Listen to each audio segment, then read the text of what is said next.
Hello, YouTube. This is my inaugural post on here after deciding I'm done fighting with the other platform that I was posting to. I'm excited to be here, and I wanted to start this first post off with talking about the energies of today, as this is a day of beautiful energy to be working with, really. It is the day out of time, according to Mayan calendars. It is the new moon in Leo, which brings really beautiful, fun energies to play with, as well as being Venus Day, Friday. So, what I want to encourage on this day, and please drop comments down below to let me know how you're working with this energy today, or if you see this on a later date, maybe you can reflect back on the day that you had on July 25th of 2025, or maybe you just want to play with some of these energies on a future day whenever you see this recording. So whenever you're watching this, I'm excited to be with you. And the energies of today, so with Venus, it's about slowing down, nourishing yourself, connecting with joy and pleasure, being social, connecting with those that you love. I know that my love and I are going to indulge a bit today, which is very on point with these energies.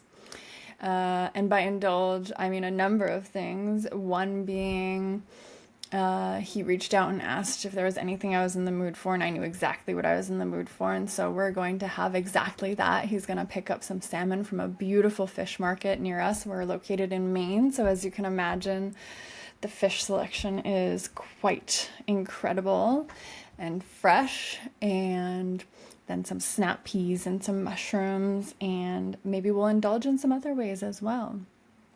So whatever connecting with pleasure and joy looks like for you today. I'm hormonal, so of course food is feels really nourishing for my body today and all days, but today especially I wanted to allow myself to just go for exactly what I wanted, and was very excited when he was wanting to do the same, supporting me and wanting to do the same, checking in with what I was craving.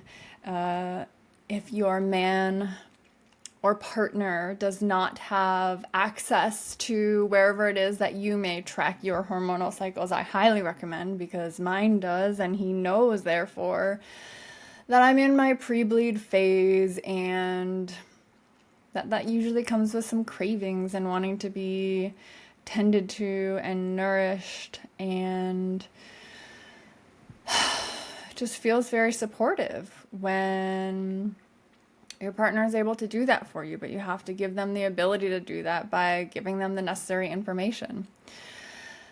Some of the other things that we can do to work with the energies today are taking a step back and really reflecting on what life is bringing you lately, and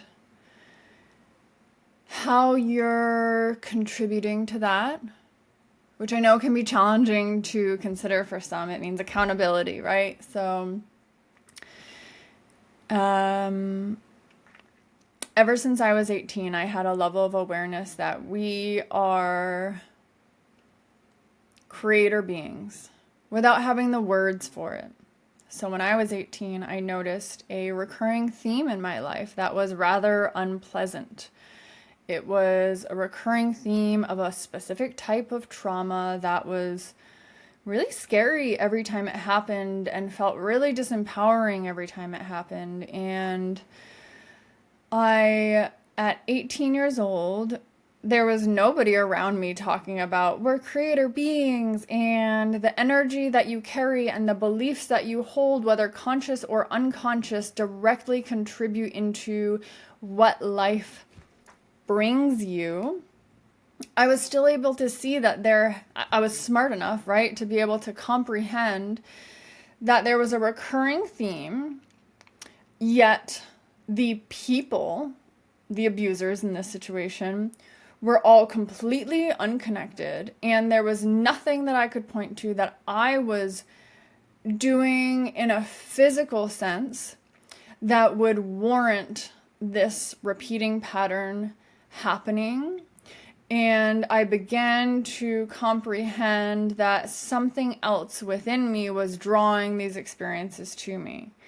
And I had enough self awareness to be able to recognize that there was a part of me that had believed that that was just what I get in this life. That came from likely things before this lifetime, likely things from within my own lineage, that just had installed these unconscious beliefs that men do certain things to women. And no matter how much I tried to dress in a way that didn't invite this in, alter my behaviors in a way that didn't invite this in. At this point, I had stopped drinking, so I was no longer getting to a place where I was drunk and couldn't stay consciously in control of my behaviors to be certain that I wasn't doing something to bring this upon me. And it was still happening. So at 18, I took accountability and I sat alone by myself in my mother's house and decided that I'm no longer someone that this happens to. And from that day forward, even though prior to that point it had happened over and over again from completely unrelated men in all kinds of different scenarios, including the last one being I was in like frumpy pajamas. It was just someone that had come into our home when my mother was not there to repair something on our house. And so it was like, I wasn't dressed sexy. I wasn't drunk. I wasn't acting sexual. There was nothing that I could look at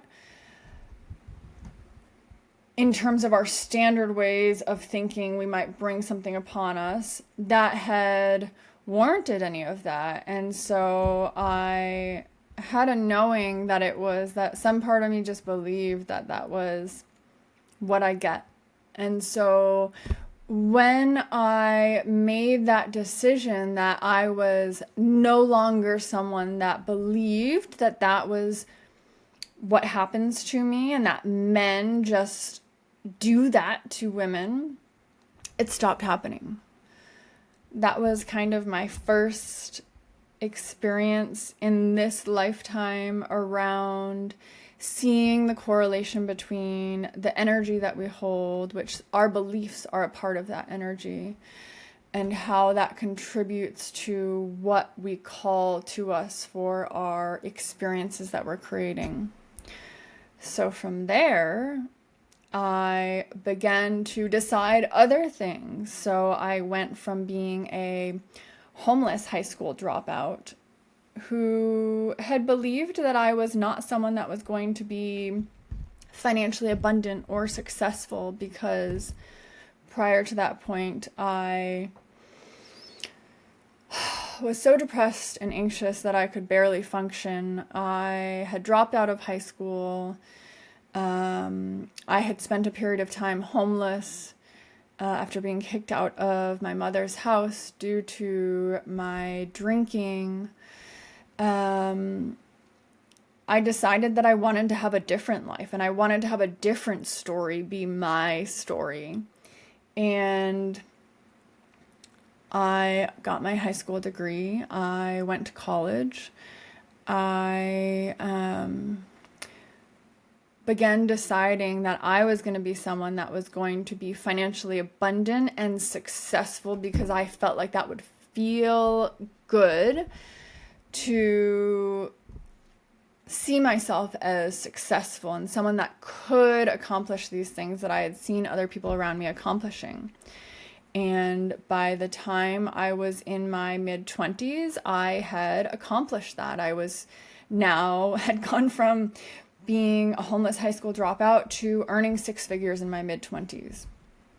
And the path to get there required me to completely believe that it was possible for me, and to, no matter what happened, continue holding that vision and continue believing that I was someone that was going to happen for.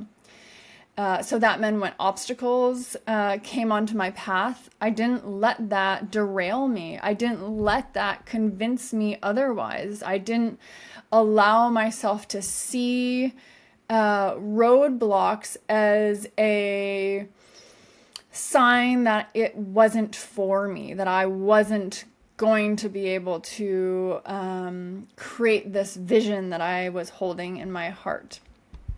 So it requires courage. It requires believing in yourself when nobody else does. And by the time I reached my early 30s, I noticed other things. I noticed that I really struggled to connect with joy and love and gentleness and real, genuine connection with other women, with men. It was all pretty surface level, and I could feel that I had walls up within me. And so from that point until now, which it's been, I'm now 37, so I'm 7 years into my 30s, and have spent that time completely rearranging my beliefs until my external reality reflected a new set of beliefs. And today, so actually let me reflect on what it looked like in my early 30s. In my early 30s, I had just stopped drinking again, and I didn't have many friends in my life because I really struggled to show up as a good friend, and I just kept cycling through relationships, like romantic relationships, and I was lonely. And I looked around, and I remember thinking, I reached the mountaintop that I wanted. I know I never again experienced sexual trauma from 18 on. And then I had tackled the goal of becoming financially abundant, which I went from having nothing, living with my mother, having no high school diploma, to building a life where I remember going in my closet in my early 30s and being like, I have everything I wanted back then. But now I'm realizing what's really missing. It's that I wanted a full heart. I wanted community around me. I wanted connections that were really deeply satiating. And I also wanted to show up in my day-to-day and my day-to-day and feel lit up and feel like it was really exciting what I was doing, and to not be living to accomplish someone else's goal, because I had been highly compensated in return for hitting goals that somebody else set for me. And today, I have some of the most beautiful community around me. I can't even believe that in my early 30s, none of this was here. That my whole experience was so different. And I have come to learn at such a deep level that when our external reality is not the way that we want it to be, we have to shift our internal beliefs, and we have to look for evidence that supports what we're working towards creating, right? So instead of looking for all the reasons why it's not going to work, or instead of looking for evidence that we're just not the kind of person that gets to live that life, we actively begin looking for evidence that we are someone that gets to live that life. And we begin to allow ourselves to become really connected to the feelings of the life that we are calling in. And in 2020, I remember allowing myself to connect with visions of, and the feelings of having a really full heart, of being courageous enough to really let people in. Because I remember having the knowing, my walls are keeping out the bad, but they're also keeping out the good. And I don't want that anymore. And today I have a romantic relationship. In addition to the community that I spoke of before, I have a romantic relationship, like I started talking about at the start of this video, where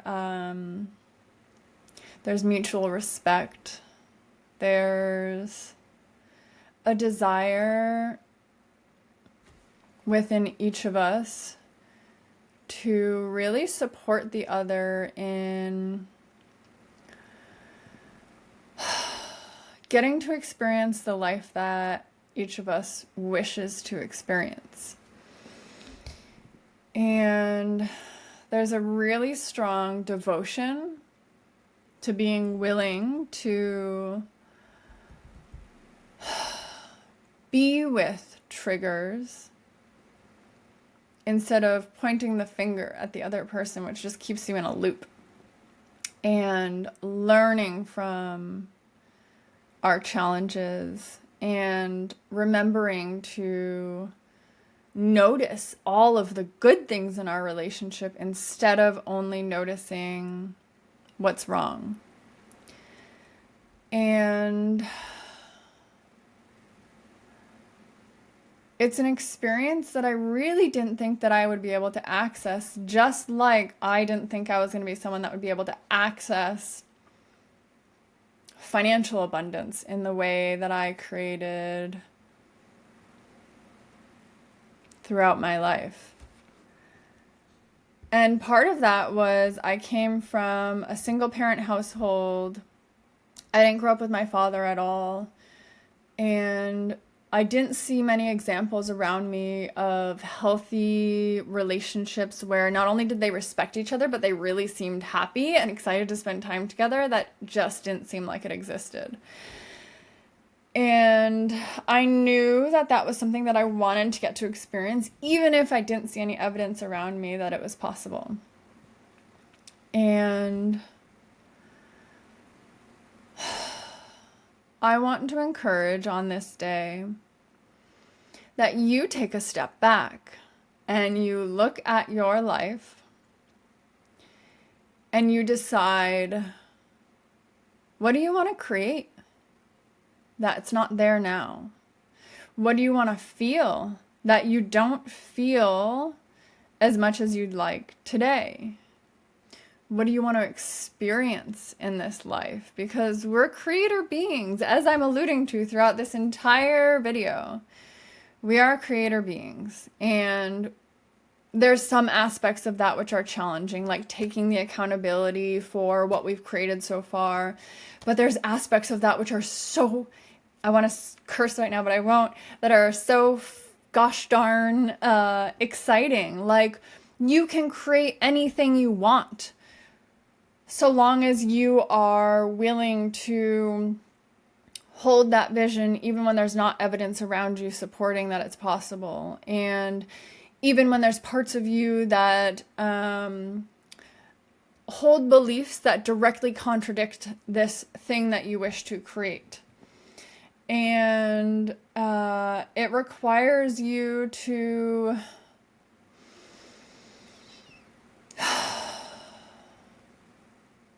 let go of old ways of being, which part of you believe keep you safe. And it requires you to allow things in your life which do not align with what you are now stepping into to fall away.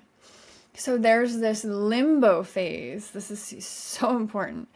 There's a limbo phase. So when we're shifting into something new, there's a period of time where it's like the old is crumbling, but you can't yet see what's coming in place of it. And you have to be able to hold yourself steady in that place. So in each of my transitionary phases, there were periods where doubt would creep in, and I had to be able to hold myself steady in those moments and to not fall into old stories and to release old ways of seeing things. So not projecting old stories onto new experiences, which would then pull those new experiences back into the old experiences, right? It's like when the dream starts morphing back into the nightmare because the energy within us is starting to revert back into these old energies, these old stories, these old ways of being. And it requires changing habits, which at first is really challenging, and then we get into a groove with it. We get into a groove with habits, which, and I was going to say behaviors, those two are kind of hand in hand. We get into a groove with noticing the good rather than always noticing the bad. We get into, we shift our whole way of being. And it's uncomfortable for a while, right? Because moving into new ways of being is uncomfortable because it's new and it's foreign and we're moving into uncharted territory, and the mind wants the safety of the familiar. So we have to be resilient in that period of time.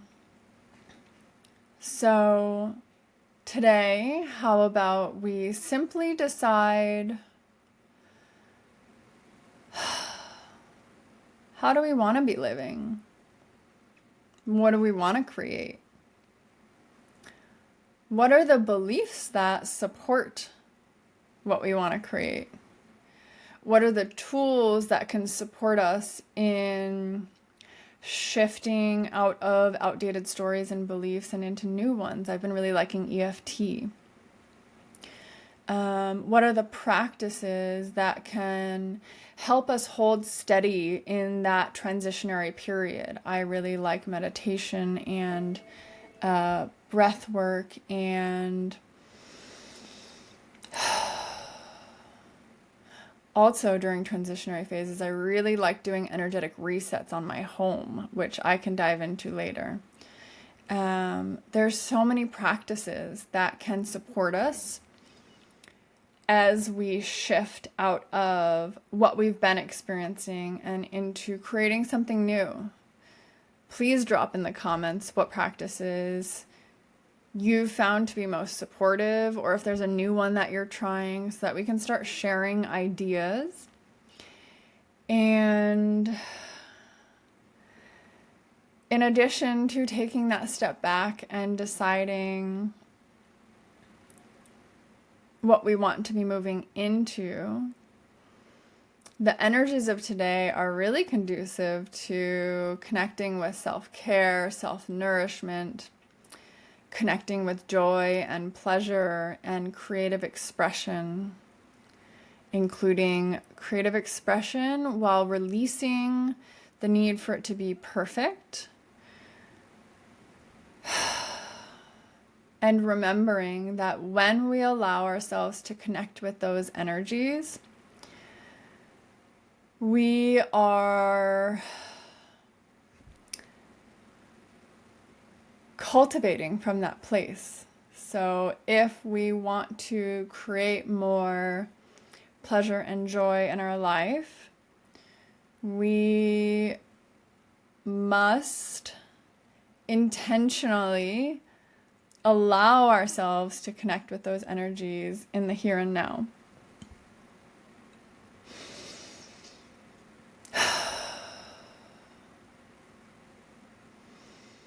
I would love to hear what you are indulging in today, or on the day that you listen to this, whenever that is.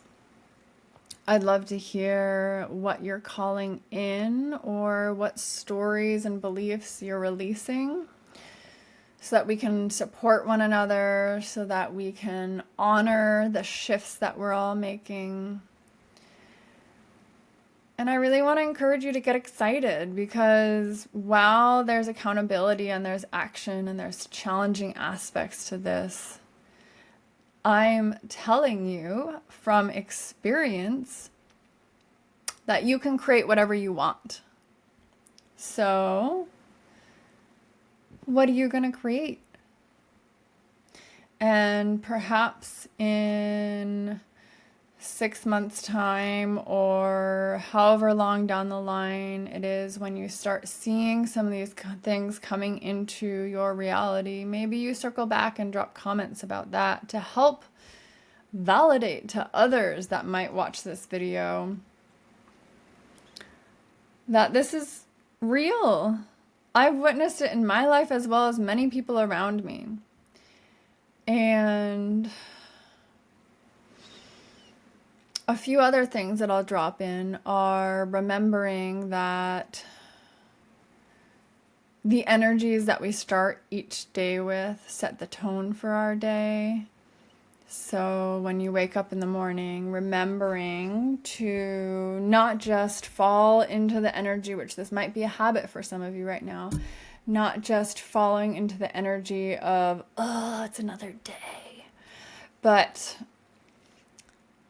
maybe if you do, catch yourself and notice what you have to be grateful for, and maybe envision the day going in a way that is more aligned with that which you wish to experience, while remembering that if something happens in your day that doesn't align with that, that you're not going to allow it to knock you off.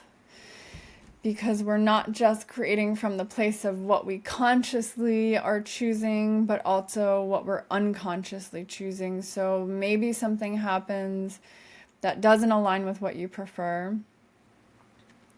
If it's an ongoing theme, maybe you notice it and reflect on what unconscious belief might that be helping you notice. And perhaps you try something like EFT, the tapping exercises, to deprogram that which you no longer wish to create from, and install new beliefs which align with the life that you want to be stepping into. So with that, I'm excited to be on here. This is marking a new chapter for me. If there's specific topics that you want me to speak on going forward, if you have questions about anything that I referenced in this video, or anything else you want to share on, please drop it below in the comments. I just ask that you keep it respectful, and I'll see you on the next one. I love you.